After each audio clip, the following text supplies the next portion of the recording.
नमस्कार, मैं हूँ वेदिका, बॉडीवर्स की होस्ट। आज हमारे साथ एक बेहद अनुभवी मेहमान है, योगाचार्य राजीव शास्त्री जी। ये एक सीनियर न्यूरोथेरेपिस्ट हैं जिन्हें 13 वर्षों का अनुभव है।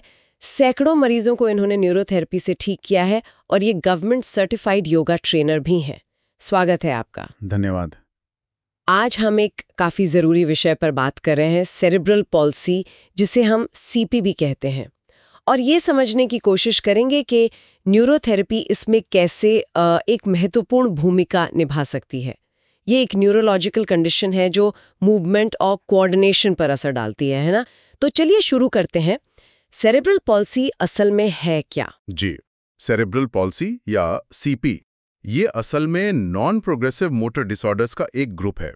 मतलब ये तब होता है जब विकासशील ब्रेन यानी जो दिमाग बढ़ रहा है उसे किसी तरह की क्षति, कोई डैमेज पहुंचता है।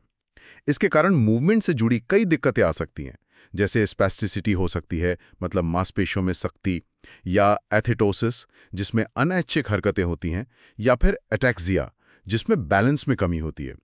तो इससे बॉडी मूवमेंट्स, पॉस्चर और बैलेंस कंट्रोल करने की जो क्षमता है वो प्रभावित होती है। और हाँ, सीपी के साथ दूसरी समस्याएं भी हो सकती हैं, जैसे कॉग्निटिव या सेंसरी इम्पेयरमेंट, बोलने में दिक्कत या एपिलेप्सी भी। भारत में देखें तो ये एक बड़ी स्वास्थ्य चुनौती है। अनुमान है कि करीब 3.3 से 3.6 मिलियन लोग इससे प्रभावित हैं और जागरूकता की कमी के चलते कई मामले ठीक से डायग्नोस या ट्रीट ही नहीं हो पाते असल में। अच्छा, तो ये सिर्फ मूवमेंट तक ही सीमित नहीं है जैसा आपने बताया। इसके मुख्य प्रकार कौन-कौन से होते हैं फिर? हाँ बिल्कुल, इसके कई रूप हैं। देखिए, सबसे आम है स्पैस्टिक सीपी। ये करीब 70-80% मामलों में होता है। इसमें मसल स्टिफनेस होती है काफी, जिससे हरकतें मुश्किल और थोड़ी जर्की सी लगती हैं। अच्छा। जी। फिर है डाइस्कैनेटिक सीपी। इसमें इनवॉलंटरी मूवमेंट्स होती हैं, मतलब अपने आप होने वाली हरकतें, जो धीमी भी हो सकती हैं, तेज भी। इसमें हाथ, पैर, चेहरा, यहाँ तक कि टंग को कंट्रोल करने में भी दिक्कत आ सकती है। तीसरा है अटैक्सिक सीपी।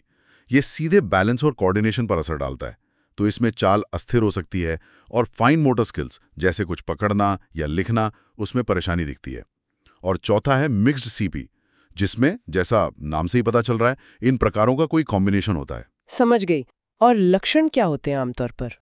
लक्षणों में देखिए, एब्नॉर्मल मसल टोन एक मुख्य चीज है। मतलब मांसपेशियां या तो बहुत ज्यादा टाइट, स्पैस्टिसिटी होंगी, या बहुत ढीली, हाइपोटोनिया। चलने फिरने में कठिनाई, पॉस्चर ठीक ना होना, डेवलपमेंटल माइलस्टोन्स में देरी, इनवॉलंटरी मूवमेंट्स, बोलने में दिक्कत, दौरे पड़ना, सीजर्स, इंटेलेक्चुअल डिसेबिलिटीज, और कभी-कभी देखने या सुनने में भी समस्याएं हो सकती हैं। ये तो काफी सारी चीजें हैं। अच्छा, ये होता क्यों है? मतलब इसके कारण क्या है और इससे जुड़ी हेल्थ कॉम्प्लिकेशंस क्या हो सकती हैं? देखिए, सीपी का जो मुख्य कारण है वो विकासशील ब्रेन में डैमेज है। ये डैमेज अक्सर जन्म से पहले या जन्म के दौरान या उसके फौरन बाद होता है। कारण कई हो सकते हैं, जैसे प्रीनेटल यानी गर्भावस्था के दौरान मां को कोई इन्फेक्शन हो गया, या टॉक्सिन्स का असर हुआ, या बच्चे तक ऑक्सीजन की कमी हुई, या पेरीनेटल यानी जन्म के समय ऑक्सीजन की कमी, प्रीमेच्योर बर्थ या लो बर्थ वेट।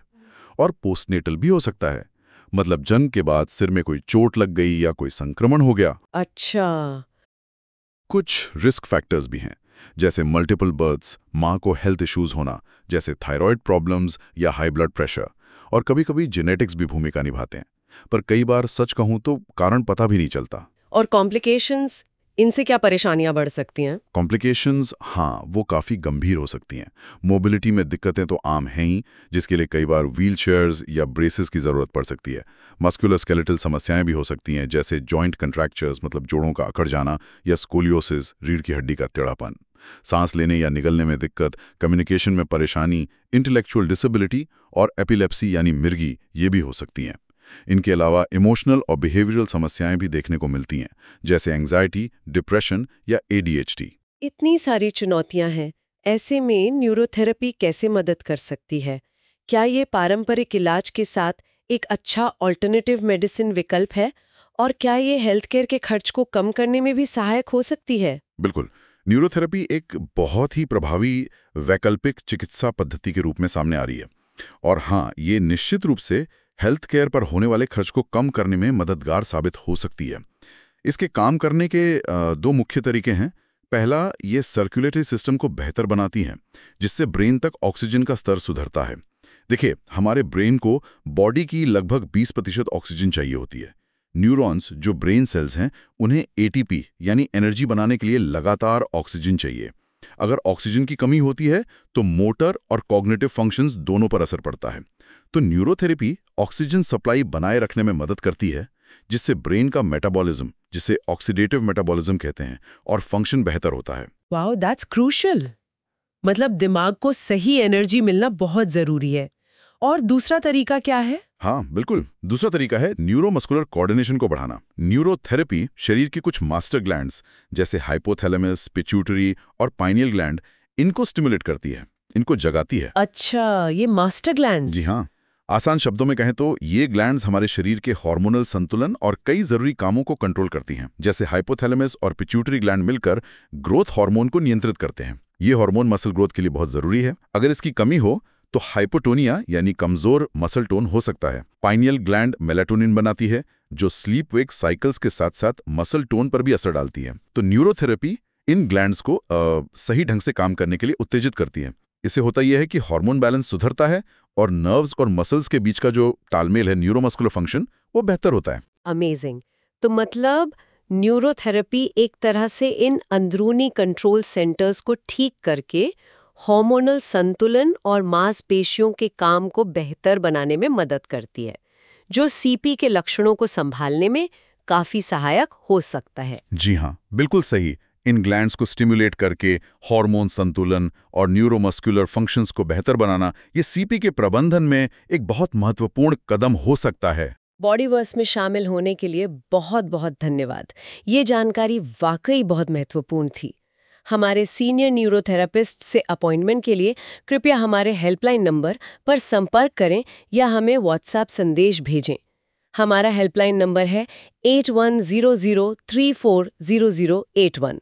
मैं दोहराती हूँ, 8100340081। ऐसे जानकारी पूर्ण स्वास्थ्य पॉडकास्ट पर दैनिक अपडेट के लिए कृपया बॉडीवर्स चैनल को सब्सक्राइब करें और इस पॉडकास्ट को अपने प्रियजनों के अच्छे स्वास्थ्य और वेलनेस के लिए उनके साथ जरूर साझा करें। यदि आपके कोई प्रश्न या सुझाव हैं तो कृपया नीचे कमेंट्स में लिखें। बॉडीवर्स आपकी बॉडी की इनर यूनिवर्स को हील करने में मदद कर रहा है। अगले पॉडकास्ट में मिलते हैं। धन्यवाद।